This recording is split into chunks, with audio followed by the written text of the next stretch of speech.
Il y a des matchs qui rassurent et il y a des matchs qui installent une équipe dans une nouvelle réalité. Botswana, République démocratique du Congo, appartient à cette deuxième catégorie. Pas un match spectaculaire au sens du chaos ou du suspense tardif, mais un match maîtrisé, assumé, contrôlé du début à la fin. Un match qui dit beaucoup plus que le score final de 3-0, parce que ce soir, la RDC n'a pas seulement gagné, elle a été confirmée, elle a répondu, elle est grandiose. Avant le coup d'envoi, beaucoup parlaient encore de piège. Le match est dangereux. De cette fameuse rencontre que l'on croit facile et qui peut faire basculer un groupe entier. Et pendant les premières minutes, cette idée n'était pas totalement absurde. Le Botswana, fidèle à ce qu'on attendait, a défendu bas, regroupé, avec courage et discipline. Les premières vagues congolaises ont été absorbées. Le ballon a circulé, mais sans précipitation. Et c'est précisément là que ce match a pris une tournure différente de ce que l'on a souvent vu par le passé avec la RDC. Car cette fois, il n'y a pas eu de panique, pas de centre forcé, pas de frappe désespérée. La RDC a joué avec calme, avec patience, avec une maturité collective qui marque une évolution nette. Le bloc était haut, mais équilibré. Les latérales prenaient la largeur. Les milieux se rendaient disponibles. Les seconds ballons étaient récupérés presque systématiquement. Le Botswana, lui, reculait de plus en plus, sans jamais vraiment sortir. Cette domination progressive trouve sa première récompense à la 31e minute. Et ce mais est important, pas seulement pour le score, mais pour ce qu'il raconte. Une action collective, des passes courtes, une défense botswanaise désorganisée par le mouvement. Et Nathanaël Bakou qui conclut avec sang-froid. Ce n'est pas un exploit individuel isolé, c'est un mais construit, un mais logique. Un mais de favori. À partir de là, le match change définitivement de dynamique. Le Botswana doit réfléchir à autre chose que simplement défendre. Et c'est là que ses limites apparaissent. Peu de solutions offensives, peu de projections, peu de capacité à s'inquiéter réellement de la défense congolaise, parfaitement organisée autour d'un Chancel Mbemba impérial, calme, autoritaire, presque professeur dans son placement. Juste avant la pause, le penalty obtenu et transformé par Gaël Kakuta vient confirmer cette supériorité. Là encore, le symbole est fort. Kakuta, souvent évoqué, souvent discuté, assume la responsabilité. Frappe nette, lucarne, sang-froid total, 2-0 à la mi-temps. Un score qui ne souffre aucune contestation. Et c'est peut-être là que se joue le vrai tournant psychologique de ce match. Parce qu'en seconde période, la RDC ne recule pas. Elle ne se contente pas de gérer passivement. Elle continue de contrôler. Elle fait courir le Botswana. Elle casse le rythme quand il le faut. Elle accélère lorsque l'espace apparaît. C'est une gestion mature, presque clinique. Le Botswana, malgré son courage, n'a plus les ressources physiques ni tactiques pour revenir. Les rares tentatives sont bien contenues. Le gardien congolais est peu sollicité. Et à mesure que les minutes passent, on sent que la RDC joue avec le temps, avec l'intelligence, sans jamais perdre sa concentration. Le troisième but, inscrit en fin de match, vient sceller définitivement l'histoire. Il n'est pas indispensable au classement, mais il est important symboliquement. Il valide une domination totale. Il récompense une performance collective aboutie. Et il envoie un message clair au reste du tournoi. La RDC n'est plus une équipe qui subit les événements. C'est une équipe qui les contrôle. Ce succès 3-0 change profondément la perception de cette sélection dans la CAN 2025. Après le nul solide face au Sénégal, certains parlaient encore de résistance héroïque. Après ce match face au Botswana, on parle désormais de cohérence, de continuité, de confiance. Sur le plan tactique, cette rencontre confirme plusieurs choses essentielles.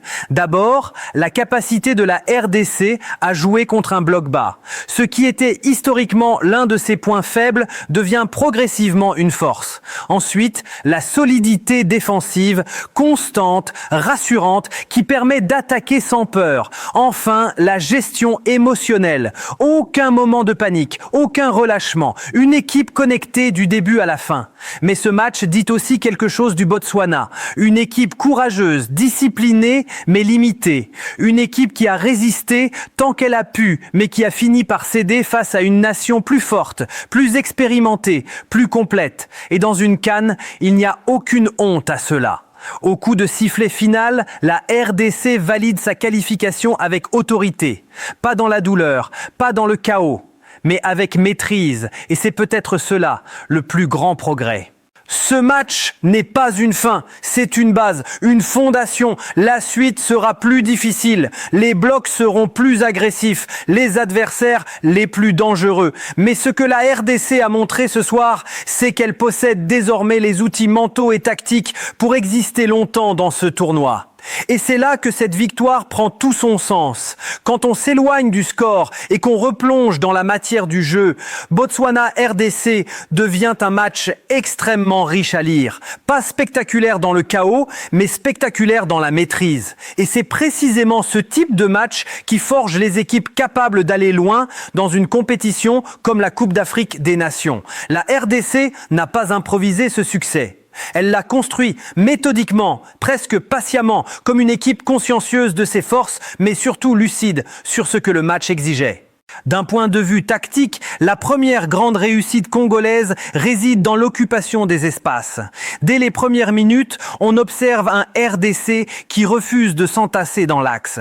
Les latéraux prennent très tôt de la hauteur, non pas pour centrer à répétition, mais pour étirer le bloc botswanais. Cette largeur constante oblige les ailiers botswanais à reculer très bas, ce qui coupe presque toute possibilité de transition rapide. Résultat, le Botswana défend à 5, parfois à 6, avec très peu de solutions de sortie. Dans l'entrejeu, le travail est remarquable. Les milieux congolais ne jouent pas tous sur la même ligne. L'un reste en couverture, l'autre se projette, un troisième se positionne entre les lignes. Cette occupation en triangle empêche le Botswana de presser efficacement. À chaque tentative de sortie, la RDC est déjà placée pour récupérer le deuxième ballon. C'est une domination invisible, mais écrasante. Le pressage à la perte est un autre élément clé. Contrairement à certaines versions passées de la RDC, où la perte de balle provoquait parfois un flottement collectif, on a vu ici une équipe immédiatement agressive. 3, parfois 4 joueurs se projettent instantanément sur le porteur botswanais. Le mais n'est pas nécessairement de récupérer le ballon immédiatement, mais de forcer un dégagement long, imprécis, qui revient aussitôt dans les pieds congolais. C'est ainsi que la RDC installe une pression continue sans se découvrir. Face à un bloc aussi bas que celui du Botswana, la RDC a intelligemment varié ses attaques. Peu de centres aveugles, beaucoup de renversements de jeu, des appels croisés, des décrochages d'attaquants pour créer de l'espace dans le dos de la défense. Le premier but en est l'illustration parfaite. Un enchaînement de passes rapides qui désorganise complètement le bloc adverse. Ce n'est pas seulement une récompense, c'est la validation d'un plan. Sur le plan défensif, le match est presque parfait. La ligne défensive congolaise joue haut, mais jamais de manière imprudente. Le placement est précis, la couverture permanente, le capitaine orchestre, remplacé, anticipé. Le Botswana ne bénéficie quasiment d'aucune situation de contre-propre. Les rares tentatives sont étouffées avant même de devenir dangereuses. Le gardien congolais vit un match serein, signe d'une défense totalement en contrôle. La gestion des temps faibles est peut-être l'aspect le plus impressionnant. Il y a toujours dans un match des moments où le rythme baisse, où l'intensité retombe légèrement. Là où certaines équipes se relâchent, la RDC a continué à jouer juste, à temporiser, à faire circuler le ballon, à casser le rythme quand il le faut. Cette capacité à contrôler un match sans ballon comme avec ballon est une marque des équipes matures. Même les changements retenus en seconde période s'inscrivent dans cette logique. Pas de bouleversement inutile, pas de déséquilibre. Les entrants apportent de l'énergie, mais respectent le cadre collectif. Le système reste stable. Le message est clair. Ce match doit être gagné sans se mettre en danger. Comparé au match contre le Sénégal, la progression est évidente. Face aux Lions de la Teranga, la RDC avait subi avec intelligence. Face au Botswana, elle a dominé avec méthode. Deux contextes totalement différents, deux réponses adaptées. Et c'est précisément cette capacité d'adaptation qui distingue les équipes compétitives des équipes simplement courageuses. Ce match valide donc un point essentiel. La RDC est capable de jouer contre un bloc bas, ce qui est souvent la clé dans les phases à élimination directe. De nombreuses équipes africaines savent défendre bas. Peu savent forcer la décision sans s'exposer. Ce soir, la RDC a montré qu'elle faisait partie de celles qui savent. Ce match n'est pas une fin, c'est une base, une fondation. La suite sera plus difficile, les blocs seront plus agressifs, les adversaires les plus dangereux. Mais ce que la RDC a montré ce soir, c'est qu'elle possède désormais les outils mentaux et tactiques pour exister longtemps dans ce tournoi. Et c'est là que cette victoire prend tout son sens. Au-delà du terrain, ce Botswana-RDC laisse une empreinte psychologique profonde. Et dans une Coupe d'Afrique des Nations, l'aspect mental est souvent plus décisif que la qualité pure. Cette victoire ne change pas seulement le classement, elle change le regard porté sur la RDC, par les adversaires, par les supporters et surtout par les joueurs eux-mêmes. Avant le tournoi, la RDC était perçue comme une équipe dangereuse mais irrégulière, capable de coups d'éclat mais parfois fragile dans la durée. Le nul contre le Sénégal avait déjà ébranlé cette image. La victoire nette contre le Botswana vient de la consolider. Désormais, la RDC n'est plus seulement une équipe capable de résister, elle est une équipe capable d'imposer sa loi quand elle est attendue. Ce basculement de statut est fondamental. Car dans une CAN, la manière dont les adversaires te respectent modifie la physionomie des matchs. Les blocs se resserrent, les duels deviennent plus prudents, les calculs apparaissent. La RDC devra désormais apprendre à vivre avec cette nouvelle pression. Mais ce qu'elle a montré ce soir laisse penser qu'elle y est prête. Psychologiquement, ce match a aussi une valeur libératrice. Il évacue le doute. Il confirme que le plan de jeu fonctionne. Il renforce la confiance dans le personnel, dans les choix, dans les rôles attribués.